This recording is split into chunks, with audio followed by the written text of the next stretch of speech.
Бисмиллах, алхамдулиллах, вассалату вассаламу аля расулиллах.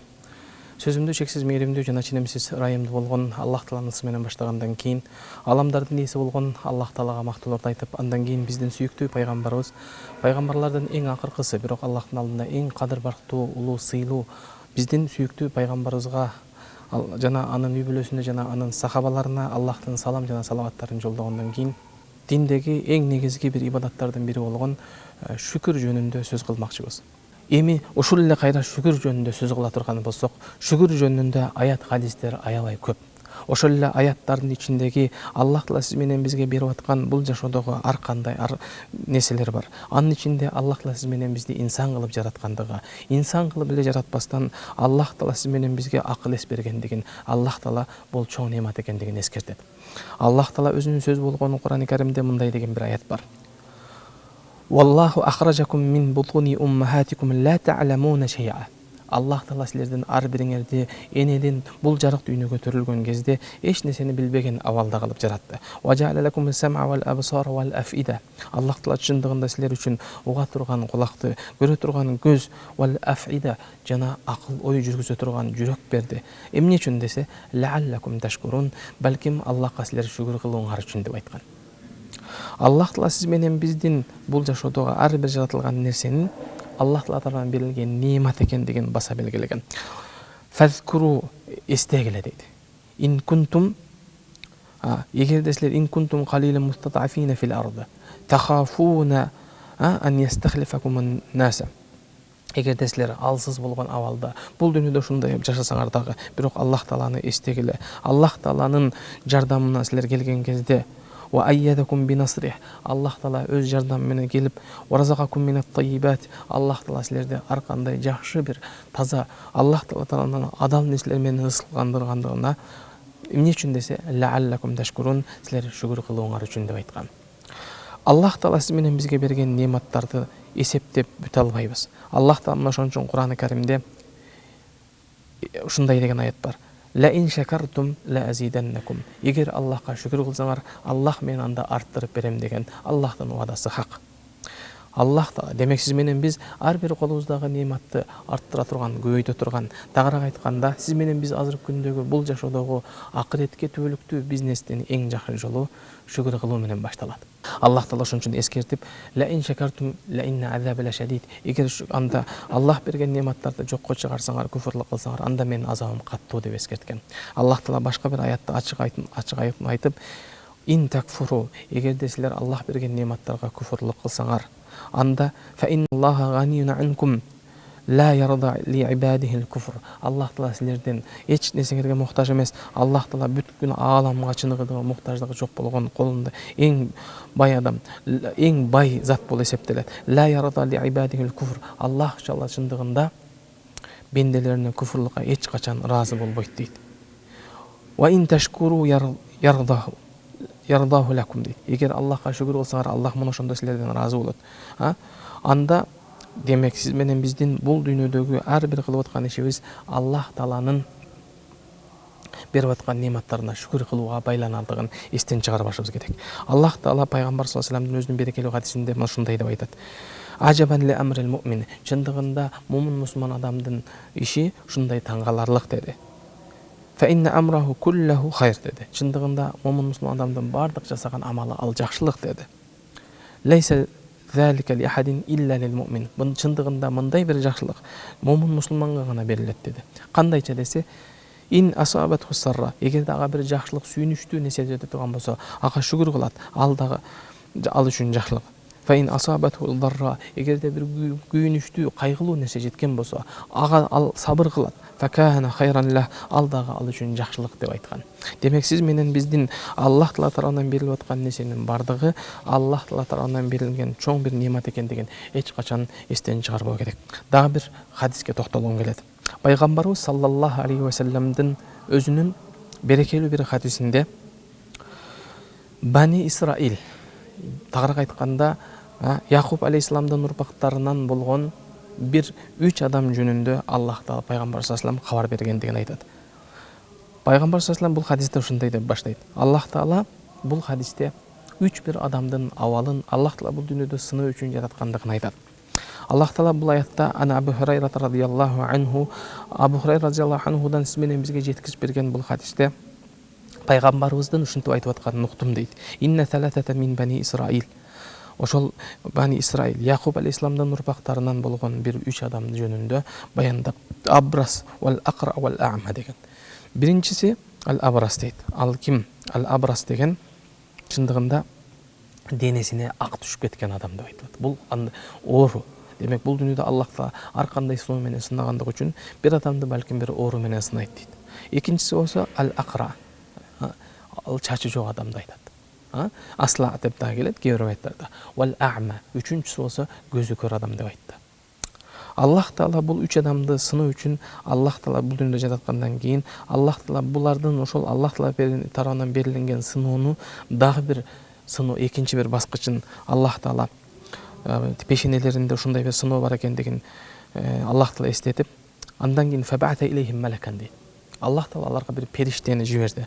Аларга ал адам сүрөтүндө келип, эмнени сени каалайсың деп айткан дейт. Ошол кезде жанагы денесине ак түшкөн адам Аллах Таала мага кайра башка бир адамдардыкындай толук мүчөлүү, денемде эч кандай бир айыбы жок, кемчилдиги жок мага дене берсе деди.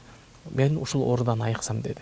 Андан кийин ал адамды кайра денесин сүрткөндөн кийин жана адам сүрөтүндө келген периште кайрадан адам табият, толук адам табиятындагы оорудан тазаланган абалга келди. Андан кийин эмне каалайсың десе, ал мал ичинде кой жандыктарын, уй жандык, төө жандыктарды каалагандыгын сураганда Аллах ага ошол төө мал бергендигин айтат. Андан кийин экинчиси ошол эле асла, чачы түшкөн адамдын. Кайсы бирден келди бул жашоодо адамга айып эсептелген, а бирок адам баласына Аллах Таала аны сыноо кылып бергендигин карабастан ал адамга жанагы периште, адам сүрөтүндө келген периште, сен эмнени каалайсың дейт. Мен ушул чачым болсо, кооз чачым болсо, ушул нерсени каалайм деди. Андан кийин Аллахтын буйругу менен ал сүрткөндөн кийин ага чач берилет. Ал жанагы жогоруда айткандай эле ага дагы төө мал берилет.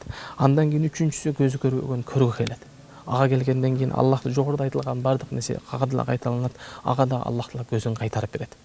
Бир убакыттар өткөндөн кийин Аллах Таала ал адамдарды сыноо үчүн кайра жанагы эле периштени бирок өздөрүнүн абалындагы акыбалда алып келип, биринчи денесине ак түшкөн пес оорусу менен ооруган адамга келип, ал колунда жок байкуш абалда келип сурайт.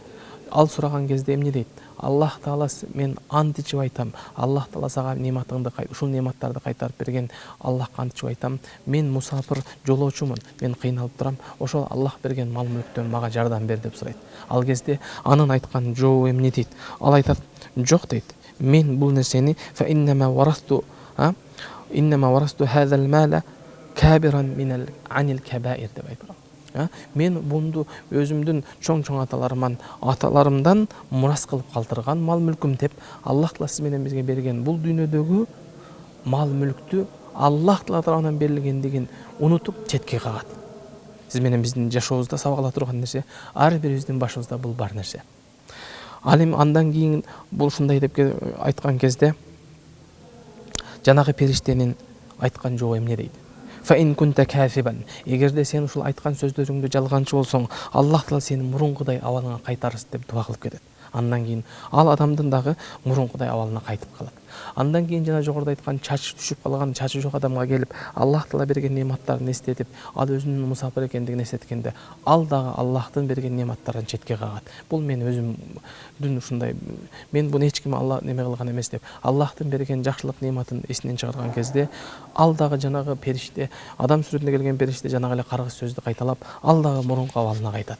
Андан кийин үчүнчү адам Ал-А'ма, көзү көрбөгөн адамга келет. Ага дагы жогоруда айтылган сөздөрдү эстетет. Аллах Таала тарабынан берилген нематтарды эстеткенде, үчүнчүнүн бирок жообу ал башкача болот. Үчүнчүсү айтат, мен Аллахка ичип айтам. Аллах мага бул нематтардын, бул жакшылыктын бардыгын Аллах мага берген. Аллах мага кайтарып берген. Мен бул нематты Аллахтын, бул жашоодогу сыноо деп билем. Сен бул мал мүлктөн каалашыңча алгын деп.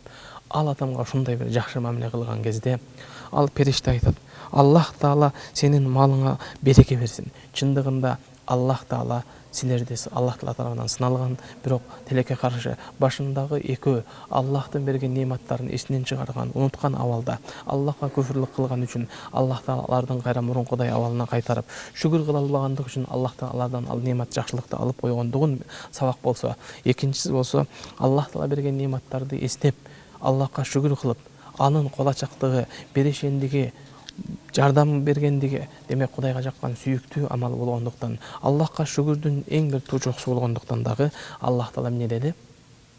Аллах Таала ал адамдын мындан да артык кылып береке берди деди.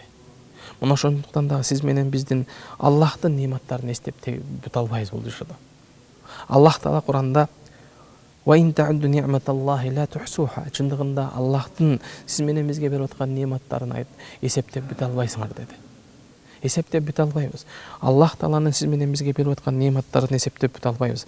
Бирок сиз менен биз бул жашоодо ар бир нерседен сабак ала турган, Аллахтын берип аткан нематтарын баалап барктап жашай турган абалды эстен чыгарбашыбыз керек. Аллах Таала пайгамбар саллаллаху алейхи вассаламдын өзүнүн дагы бир берекелүү хадисинде сиз менен бизди ушундай жашоодо эң керектүү эрежени үйрөтөт. Пайгамбарыбыз бул хадисинде мындай деп айтат: эгер силер карасаңар, бул дүйнө амалдарында, дүйнө иштеринде эгер карай турган болсоңор, силер өзүңөрдөн төмөн адамды карагыла деди. Чындыгында азыр сиздин балким үйүңүз бар, балким турак жайыңыз бар, минген улооңуз бар. Ошол эле убакыттын өзүндө жаныңызда кошуналарыңызды, жаныңызда сиз менен бизди чогуу жашап аткан адамдарды караг. Кээ бирөө балким үйү жок, кээ бирөөнүн эмне турган улоосу жок, кээ бирөөнүн дагы бир башка нерселери жок жүрөт. Ошол эле убакыттын өзүндө силер дүйнө иштеринде өзүңөрдөн жогорку адамды карабагыла деди. Эмне үчүн? Себеби дегенде сиз менен биз жогору адамды караган кезде бул дүйнөнүн азгырыгына азгырылып, бул дүйнөдөгү сыноо байлыкка малынып, Аллах Тааланын берилген нематтарды унутуп калабыз. Мына ошондуктан да Аллах Таала пайгамбарыбыз бул хадисте эстетип эмне дейт? Силер өзүңөрдөн жогорукуну карабагыла дейт. Азыркы күндө сиз менен биздин жашообузда Кудай Таала сиз менен биздин жашап аткан мекенибизде канчалаган жакшылыктар коштоп тургандыгын, канчалаган жакшы нерселер жашообузда болуп аткандыгын баалап барктай билбей аткандыгыбыз, балким ушул пайгамбарыбыздын хадисине амал кылбай аткандыгыбызда. Себеби дегенде азыркы күндө бир үйү бар адам жогору жакты карап алгандыгы үчүн эки үйдү эңсейт. 2 кабат үйү бар адам 3 кабат эстейт. 3 кабат үйү бар адам 5 кабатты эстейт. Ошол эле кала берсе, колунда берип алган нематтардын жогору байлыктын артынан түшүп, байлыкка кул болуп калган учурлар жок эмес. Ошондуктан пайгамбарыбыз силер өзүңөрдөн жараткан берген сыноодогу мал бул дүйнө иштерине келгенде төмөн адамды карагыла, Кудай Таала берип аткан нематка шүгүр кыласыңар, канаат кыласыңар, барына шүгүр кылган кезде Аллах мындан да силерге арттырып берет деп айтты. Ал эми Аллах Таала акырет амалдарына келген болсо, акырет амалдарына келгенде анда силер өзүңөрдөн жогору адамды карагыла. Себеби дегенде акырет үчүн жогору амалды жасаган адамдарды көргөн кезде сиз менен биз али акыретке эч нерсе кылбагандыгыбызды сезип, балким акыретке көбүрөөк умтула турган, акыретке дагы мындан да көбүрөөк аракет кыла турган, камыбызды көрөтгөнгө Кудай Таала балким колдоо берет. Аллах Таала сиз менен биздин бул жашообузду сыноо үчүн жараткандыктан дагы бул жашоодо сиз менен бизди пайгамбар саллаллаху алейхи ва саллям ар бир жашоодогу басып өткөн жолубуздан сабак ала турган, өрнөк ала турган, Аллахка шүгүр кыла турган нерсе экенин эсибизден чыгарбашыбыз керек. Азыркы учурда жогоруда пайгамбарыбыздын хадисинен дагы бир сабак ала турган нерсе, азыркы учурда кээ бир адамды Аллах Таала бул дүйнөдө мал мүлк менен, байлык менен сынаса, кээ бир адамды Аллах Таала жокчулук менен, балким тартыштык менен балким сынайт деген сөз.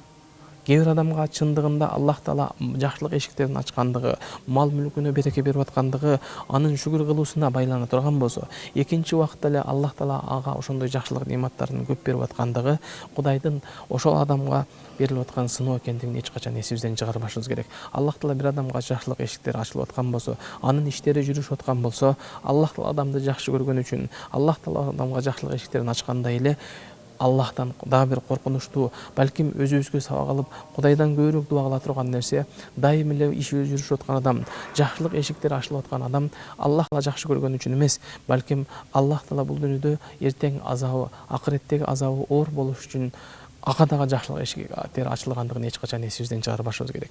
Балким кээ бир адамдарга Фираунга окшогон, Хаманга, Карунга окшогондор Аллах Таала тарабынан мал, мүлк, бийлик берилгендиктен алар чегинен чыгып, өзүнүн Кудайдын каарына калгандыгын, Аллахтын азабына дуушар болгондугун тарыхтан бардыгыбыз жакшы билебиз. Мына ошондуктан сиз менен биздин жакшылык эшиктерин жараткан өзү сүйгөн абалда, эртең акыретте көптөгөн соопторду кылып, жараткандын жаннат бейишинде дагы даражабыз бийик болгонго Аллах Таала жакшылык эшиктерин ачкандардан кылсын. Пайгамбарыбыздын дагы бир берекелүү хадисинде قال النبي صلى الله عليه وسلم пайгамбарыбыз мындай деп айтат: "Мен асбаха минкум аминан фи сирбихи, муафиан фи жасадихи, ва индаһу кута йаумихи, кааннама хизат лаху дуnya бихазафириха" dedi. Пайгамбар саллаллаху алейхи ва саллям сиздердин ар бириңиздер таң аттырганда көзүн ачкан кезде аманчылыкта, тынччылыкта көзүн ачкан болсо dedi. Демек, бул пайгамбар саллаллаху бул хадисте 3 эң чоң неmatты сиз менен бизге эстетип, сиз менен бизге ушул 3 чоң неmatты кадырлап баркташ керек экендигин эстетет. Биринчиси аманчылык, тынччылык дейт. Сиз менен биздин азыр үйүбүздө, мекенибизде, жерибизде болуп аткан тынчтык бул Кудай Таала тарабынан берилип аткан чексиз бир бакыт экендигин эч качан эсибизден чыгарбайлы. Пайгамбарыбыз андан кийинки экинчи неmatка баса белгилеп, аль-муафиан фи жасади. Анын дене мүчөсү соо болсо dedi. 6 мүчөсү аман, тагыраак айтканда анын ден соолугу чың болгон адам Кудай Таала тарабынан берилген экинчи эң чоң байлык dedi. Ва индаху кута йауми. Чындыгында сиз менен биздин азыркы учурдагы ден соолуктун байлыгын баалап барктабашыбыз мүмкүн. Бирок оорунун кадырын соо билбейт дегендей, ооруган адамдардын барып абалын сурасаңыз, пайгамбар ошон үчүн көп ооруган адамдарды зиярат кылгыла dedi. Эмне үчүн ошондой ооруган адамдарды зиярат кылуу менен көптөгөн ажыр соопко жетүү менен бирге сиз менен биз ооруган адамды көргөн кезде Аллах Таала сиз менен бизге ден соолуктун берген эң чоң байлык немат экендигин эскерте турган нерсе. Ден соолук Аллах Таала тарабынан берилген белек бул. Андан индаху кута йаумихи dedi. Анын бир күндүк азык оокаты болсо, тагыраак айтканда анын саркы, түшкү, кечки оокаты бар адам болсо dedi. Ал адамга дүйнөнүн бардык мал мүлк берилген бай, эң бай адам деп айткан.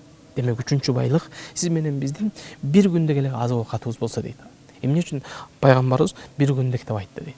Себеби дегенде канчалык колунда бар бай адам болсо дагы кечеги рызкысын бүгүн жей албайт. Себеби дегенде кече ал ошол жеген рызкысын жеп бүткөн.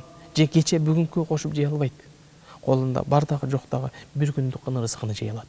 Тагыраак айтканда сиз менен биздин кечеги рызкыбыз кече жабылган. Кече периштелер эсеп кысап беттерин жапкан.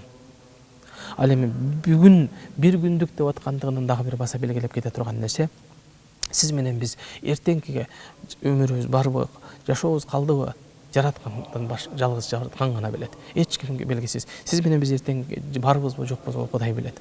Мына ошондуктан дагы жашоо бир күндүк гана образ экендигин пайгамбарыбыз баса белгиледи. Ошон үчүн ар бир момун мусулман адам ар бир таң аткан күн Кудай Таала тарабынан берилген эң чоң жашоомдогу кайталангыс, балким кыяматка чейин кайра кайтып келбей турган эң бактылуулук деп сезип жашашыбыз керек. Ар бир күнүбүздү мен жашоомдогу эң бактылуу күнүм деп сезишибиз керек. Эмне үчүн? Себеби дегенде көпчүлүк учурда мына ушул жакшылыктарды унуткан абалда, ушул жакшылыктарды билбестен байкабаган абалда жараткандын ушундай берип аткан жакшылыктарын унутуп, кээде биз ушундай бир бактылуулукту күтүп жашайбыз. Бактылуулукту издеп, бактылуулукту эртең келе тургандай кылып жашайбыз. Бирок эртең сиз менен биз барбызбы, жокпузбу, Кудай Таала тарабынан берилген эң чоң бир эскертүү болгондуктан Аллах Таала бүгүнкү жашоонун, тагыраак айтканда сиз менен биз ар бир момун мусулман көзүн ачканда, таң аттырганда аманчылык менен көзүн ачса, ден соолугу чың болсо, анын алдында бир күндүк азык оокаты болсо дегени сиз менен биз карап көрөлү. Биздин балким бир күндүк эмес, бир жумалык эмес, бир айлык эмес, балким бир жылдык камтанган азыктарыбыз, же ошол бир жылга чейин жете турган мүмкүнчүлүктөрүбүз барларыбыз бар. Аллахка шүгүр кылуу менен Аллах Тааланын сиз менен бизге эртеңки күнгө даярдык көрүү дейт. Демек, жашоо образы бир күн гана. Азыркы күнү жаныңызда ата-энеңиз бар, бир туугандарыңыз бар, балдарыңыз бар, балким өмүрлүк жубайыңыз бар. Эртең бир убакыт келет, балким булардын бардыгы жок болгон абалга. ошол кезде аттен кылабыз, өкүнөбүз. Ошол кез мен өтүп кеткен күндөрүм эң бактылуу күн экен, эң жакшы күндөр өтүп кеткен экен деп эстейбиз. Бирок тилекке каршы анда ал баары кеч болуп калат. Мына ошондуктан сөзүнүн аягында Аллах Таала тарабынан берилип аткан ар бир нематты баалап, барктап жашап, ар бир сиз менен биздин келип аткан күнүбүз эң бактылуу күн экенибизди эстен чыгарбай, Кудайдан дагы мындан да көбүрөөк арттырып бериш үчүн Аллахка шүгүр кылып жашалы. Шүгүр кылуу аркылуу жараткандын ыраазылыгына жеткенди жараткан баарыбызга насип кылган болсун.